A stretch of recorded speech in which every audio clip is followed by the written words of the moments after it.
warahmatullahi wabarakatuh. Puji syukur kepada Allah Subhanahu wa Ta'ala dan salawat beserta salam kepada junjungan kita yakni Nabi Muhammad SAW. Pada video kali ini, kami selaku kelompok 4 yang beranggotakan saya, Fenehan Nurul Utami, selanjutnya rekan saya yaitu Dedi Ramadhani, Vivi Wijayanti, Reisha Aulia, dan Syakira Azhara. Kami akan mempresentasikan hasil analisis kami terkait perencanaan pembangunan daerah Kota Padang tahun 2021. Tugas ini kami buat dalam rangka memenuhi tugas mata kuliah perencanaan pembangunan yang diampu oleh Dr. Andes Karjuni Datuk Ma'ani. Baiklah, selanjutnya langsung saja kepada pembacaan materi. Latar belakang memaparkan tentang pentingnya perencanaan pembangunan daerah serta paparan singkat tentang Kota Padang. Perencanaan pembangunan daerah sangat penting untuk meningkatkan kualitas hidup masyarakat karena berfungsi sebagai panduan strategis dalam pengelolaan sumber daya dan pelaksanaan program-program pembangunan yang berkelanjutan. Perencanaan yang baik juga memastikan adanya integrasi dan sinkronisasi antara berbagai sektor pembangunan sehingga setiap upaya yang dilakukan dapat saling mendukung dan memperkuat hasil yang diharapkan. Dengan demikian, perencanaan pembangunan daerah bukan hanya sekedar penyusunan rencana kegiatan, tapi juga merupakan proses penting untuk memastikan bahwa setiap langkah pembangunan memberikan manfaat bagi masyarakat, serta berpengaruh terhadap pembangunan nasional secara keseluruhan. Kota Padang merupakan ibu kota provinsi Sumatera Barat yang kaya dan kompleks, dan tentunya akan menghadapi banyak tantangan dalam pembangunan. Saat ini, fokus pembangunan Kota Padang yaitu dalam sektor pendidikan, perdagangan, dan pariwisata yang unggul sesuai dengan RPJMD tahun 2019 sampai 2024 yang menekankan kepada pembangunan yang inklusif dan berkelanjutan. Selanjutnya tinjauan pustaka yang memaparkan tentang konsep perencanaan pembangunan, prinsip perencanaan pembangunan, serta pendekatan yang dilakukan dalam perencanaan pembangunan. Perencanaan adalah suatu cara bagaimana mencapai tujuan sebaik-baiknya dengan sumber-sumber yang ada supaya lebih efisien dan efektif.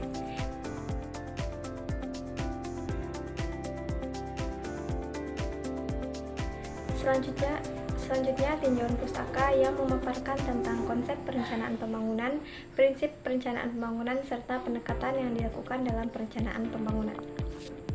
Perencanaan adalah suatu cara bagaimana mencapai tujuan sebaik-baiknya dengan sumber-sumber yang ada supaya lebih efisien dan efektif.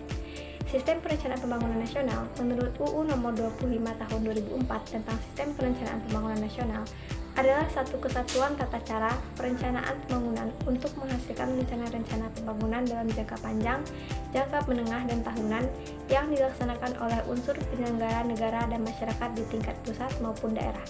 Prinsip perencanaan pembangunan yaitu transparansi, responsif, efisiensi, efektivitas, akuntabilitas, konsistensi, serta kemandirian. Selanjutnya yaitu pendekatan dalam perencanaan pembangunan ada 3.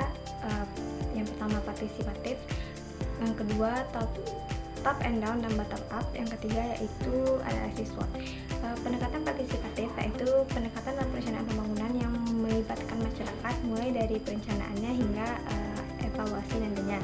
Selanjutnya yaitu pendekatan bottom up, top and down and bottom up itu adalah dalam perencanaan pembangunan pengambilan keputusan yang pertama diambil dari atas ke bawah, selanjutnya dari bawah ke atas. Terakhir yaitu pendekatan menggunakan analisis SWOT, yaitu merupakan analisis yang mencari kekuatan, kelemahan, peluang, dan tantangan yang akan dihadapi dalam perencanaan pembangunan. Saya Vivi Wijayanti, NIM 2104-2024. Di sini saya akan melanjutkan penjelasan mengenai gambaran umum Kota Padang. Kota Padang memiliki posisi geografis yang sangat strategis dengan potensi alam yang melimpah, mulai dari pesisir pantai, pegunungan, hingga kekayaan sumber daya laut dan pertanian. Meskipun memiliki tantangan resiko bencana, terutama gempa bumi dan tsunami, Padang tetap menjadi kota yang sangat penting, baik dari segi ekonomi, budaya, maupun pariwisata. Geografi yang variatif ini menjadi salah satu faktor yang mempengaruhi perencanaan pembangunan kota, baik dari aspek infrastruktur, mitigasi bencana, maupun pengelolaan sumber daya alam secara berkelanjutan. Berdasarkan PP nomor 17 tahun 1980, luas wilayah Kota Padang secara administratif adalah 165,35 km. Berdasarkan data terbaru, jumlah penduduk Kota Padang sekitar 1 juta jiwa lebih, sehingga menjadikannya salah satu kota terbesar di Pulau Sumatera. Selanjutnya yaitu mengenai arah kebijakan pembangunan daerah Kota Padang. A. Pembangunan ekonomi berbasis kerakyatan. Pemerintah Kota Padang berkomitmen untuk mendukung sektor usaha mikro, kecil, dan menengah atau UMKM. B. Peningkatan infrastruktur dan konektivitas. Salah satu fokus utamanya adalah pembangunan dan perbaikan infrastruktur dasar seperti jalan, jembatan, dan fasilitas publik. C. Peningkatan kualitas pendidikan dan kesehatan. Pemerintah Kota Padang berkomitmen untuk meningkatkan kualitas pendidikan melalui peningkatan fasilitas sekolah, pelatihan untuk tenaga pendidik, serta akses pendidikan yang lebih merata di seluruh wilayah kota. D. Pengembangan sektor pariwisata. Pemerintah Kota Padang akan terus mempromosikan potensi wisata Kota Padang, termasuk wisata alam dan budaya. E. Peningkatan kesejahteraan sosial dan lingkungan. Berbagai program seperti pelatihan keterampilan, bantuan sosial, dan pengembangan usaha mandiri. Selanjutnya yaitu F. Reformasi administrasi dan good governance. Untuk mendukung keberhasilan pembangunan, pemerintah Kota Padang berkomitmen untuk memperbaiki tata kelola pemerintahan dengan meningkatkan transparansi, akuntabilitas, dan partisipasi masyarakat dalam setiap proses pembangunan. Selanjutnya yaitu mengenai hasil dan pembahasan, di mana ada beberapa poin. Yang pertama, proses perencanaan pembangunan daerah. Kedua, visi misi dan program prioritas RPJMD. Ketiga, keterlibatan stakeholder. Dan yang keempat yaitu tantangan perencanaan pembangunan daerah. Baiklah, itu saja yang dapat saya sampaikan. Sekian dan terima kasih. Selanjutnya yaitu tahap perencanaan pembangunan Kota Padang. Yang pertama, tahap persiapan Bapeda menyusun rancangan awal rencana pembangunan berdasarkan visi, misi, dan prioritas pembangunan kepala daerah. Yang kedua, aspirasi masyarakat dijaring melalui musrenbang tingkat kelurahan hingga kota. Tokoh masyarakat, LSM, pihak swasta menyampaikan usulan pembangunan yang dianggap penting untuk wilayah mereka. Yang ketiga, usulan yang diterima diseleksi dan diselaraskan dengan kebijakan pembangunan daerah. Hasil seleksi disusun dalam RKPD yang menjadi pedoman bagi pelaksanaan pembangunan tahunan. Dan yang keempat, penyusunan anggaran. Usulan program dan kegiatan diterjemahkan dalam RAPBD. Yang kelima, RAPBD disahkan, pembangunan dimulai. Pemko Padang melalui OPD melaksanakan program kegiatan yang direncanakan, diawasi oleh DPRD dan masyarakat. Dan yang terakhir, evaluasi untuk menilai efektivitas program yang dilaksanakan. Selanjutnya yaitu misi meningkatkan kualitas pendidikan untuk menghasilkan SDM yang beriman, kreatif, inovatif, dan berbudaya saing. Yang pertama yaitu mewujudkan Kota Padang yang unggul, aman, bersih, tertib, bersahabat, dan menghargai kearifan lokal. Yang kedua, meningkatkan pertumbuhan ekonomi Kota Padang yang inklusif. Yang ketiga, mewujudkan Kota Padang sebagai pusat perdagangan dan ekonomi kreatif. Yang keempat, meningkatkan kualitas pengelolaan pariwisata yang nyaman dan berkesan. Dan yang kelima, menciptakan masyarakat sadar, peduli, dan tangguh bencana. Dan yang keenam, meningkatkan kualitas tata kelola pemerintahan yang bersih dan pelayanan publik yang prima. Selanjutnya yaitu program prioritas pembangunan Kota Padang. Yang pertama, peningkatan dan pengembangan kualitas sistem pendidikan karakter berbasis keluarga dan lingkungan yang sehat.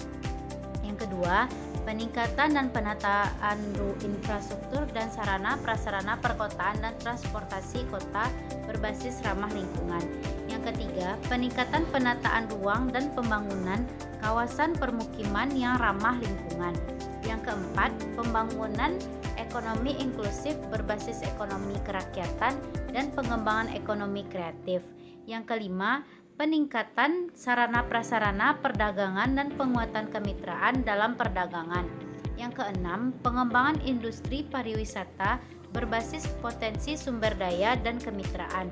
Yang ketujuh, optimalisasi mitigasi bencana berbasis komunitas cerdas bencana. Yang kedelapan, peningkatan tata kelola pemerintah melalui penguatan sistem budaya kerja dan pemanfaatan teknologi informasi. Dan yang terakhir, peningkatan iklim investasi dan kemudahan berusaha. Baik, terima kasih. Di sini saya akan melanjutkan pembacaan materi sebelumnya, yaitu mengenai keterlibatan stakeholder, yang mana keterlibatan stakeholder merupakan suatu keharusan dalam proses pencapaian pemerintahan yang demokratis, yang mana harus dilakukan pada saat perancangan program kebijakan agar pelaksanaan program tersebut dapat berjalan secara efektif. Keterlibatan stakeholder juga dalam konteks pemerintahan daerah berarti para pemangku kepentingan, yaitu pemerintahan daerah, swasta, masyarakat maupun media yang bekerja sama untuk memajukan hak-hak dasar masyarakat yang terkait erat dengan kebutuhan publik. Lalu proses keterlibatan stakeholder ini dalam RPJMD adalah pihak-pihak baik secara kelompok, individual maupun organisasi yang mempunyai peran mulai dari perencanaan, pendampingan, sosialisasi yang bisa memberikan pemahaman agar stakeholder menjadi lebih sadar atau paham akan pentingnya permasalahan yang akan dibahas nantinya. Baik, formulasi kebijakan dan perencanaan pembangunan menunjukkan bahwa Kota Padang telah melakukan berbagai upaya untuk melibatkan stakeholder dalam proses perumusan perencanaan dalam pembangunan, yang mana kehadiran perwakilan dari berbagai stakeholder dalam musyawarah perencanaan pembangunan atau biasa disebut dengan musrenbang menunjukkan adanya komitmen dari pemerintah daerah untuk mendengarkan aspirasi dan usulan dari masyarakat, organisasi perangkat daerah, serta tokoh adat dan akademisi. Selain itu, adanya tim ahli dari akademisi atau perguruan tinggi yang memberikan bimbingan dan pendampingan dalam proses penyusunan. RPJMD menunjukkan komitmen untuk penyelarasan rencana pembangunan dengan pengetahuan dan kajian ilmiah. Penggunaan bimbingan teknis atau yang biasa disebut dengan BIMTEK dalam penyusunan RPJMD membantu meningkatkan pemahaman dan kapasitas para stakeholder terkait proses perencanaan. Selain itu, adanya tim penyusun RPJMD yang terdiri dari berbagai perangkat daerah dan tokoh masyarakat menunjukkan kolaborasi dan sinergi antara berbagai pihak yang terlibat dalam perencanaan. Adanya kepala Bapelit, Bangda, Bamus, dan tokoh-tokoh adat yang menjadi pihak ketiga dalam pelaksanaan pembangunan RPJMD menunjukkan kepentingan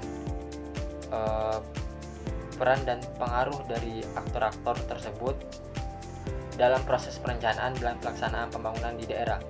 Keterlibatan aktor-aktor ini harus diimbangi dengan partisipasi aktif dari berbagai stakeholder lainnya agar kebijakan dan rencana pembangunan mencerminkan kebutuhan dan aspirasi seluruh masyarakat.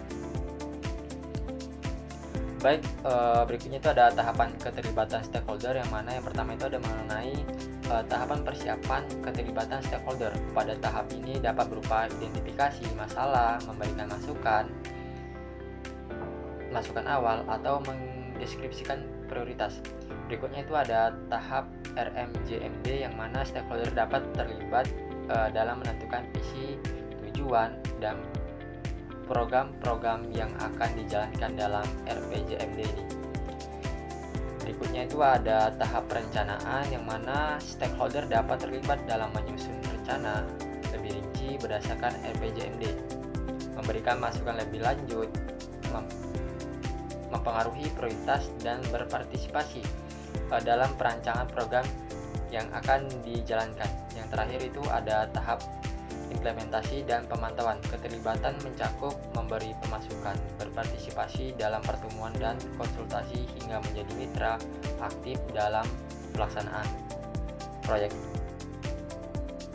Materi selanjutnya yaitu tantangan perencanaan pembangunan daerah. Yang pertama, aspek kebijakan. Keterlibatan koordinasi antar sektor dan instansi yang terlibat dalam pembangunan seringkali menjadi kendala dalam perencanaan pembangunan daerah di Kota Padang. Setiap sektor cenderung bekerja dengan prioritas masing-masing tanpa koordinasi. Ini menyebabkan kebijakan tidak terintegrasi dan memiliki fokus yang berbeda. Yang kedua, aspek teknis.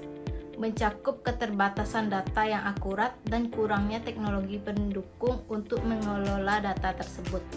Perencanaan yang didasarkan pada data yang tidak akurat atau tidak lengkap dapat mengarah pada keputusan yang salah dan tidak efisien. Keterbatasan teknologi dan data menghambat pengawasan dan evaluasi proyek, serta mengurangi transparansi dalam pengelolaan anggaran. Yang ketiga yaitu aspek partisipasi, di mana rendahnya keterlibatan masyarakat dalam proses perencanaan pembangunan. Akibatnya kebijakan yang dihasilkan tidak relevan dan tidak memenuhi kebutuhan yang sesungguhnya di lapangan. Selanjutnya yaitu rekomendasi untuk peningkatan perencanaan pembangunan. Yang pertama, penguatan SIPD. Untuk mencapai penguatan ini diperlukan upaya sosialisasi dan pelatihan yang berkelanjutan bagi seluruh perangkat daerah, guna memastikan pemahaman yang baik tentang penggunaan sistem ini. Selain itu, pengumpulan data yang komprehensif dari berbagai sumber, termasuk Satuan Kerja Perangkat Daerah atau SKPD dan instansi vertikal, harus dioptimalkan untuk memastikan bahwa informasi yang dihasilkan dapat mendukung perencanaan yang responsif terhadap kebutuhan masyarakat. Yang kedua yaitu peningkatan kapasitas sumber daya manusia. Peningkatan kapasitas SDM bertujuan untuk memperkuat pengetahuan, keterampilan, dan kompetensi individu yang terlibat dalam proses pembangunan, sehingga mereka dapat merespon tantangan dan manfaat peluang yang ada. Pendidikan dan pelatihan menjadi strategi utama dalam upaya ini, di mana masyarakat diberikan akses untuk meningkatkan kemampuan di berbagai bidang, seperti manajemen, teknologi, informasi, dan kewirausahaan. Yang ketiga yaitu peningkatan keterlibatan masyarakat. Peningkatan keterlibatan masyarakat dalam proses perencanaan pembangunan adalah aspek krusial untuk menciptakan pembangunan yang inklusif dan responsif terhadap kebutuhan lokal. Melalui partisipasi aktif, masyarakat tidak hanya menjadi penerima manfaat, tetapi juga pelaku utama dalam menentukan arah pembangunan di daerah mereka. Berikut ini ada beberapa strateginya. Yang pertama yaitu musrembang, 2 musrenga desa, yang ketiga partisipatif dalam pendidikan, yang keempat strategi partisipatif lokal, yang kelima integrasi lembaga kemasyarakatan. Baiklah, itulah presentasi dari kelompok saya. Apabila ada salah kata, mohon dimaafkan. Saya akhiri dengan wabillahi taufik wal hidayah. Wassalamualaikum warahmatullahi wabarakatuh.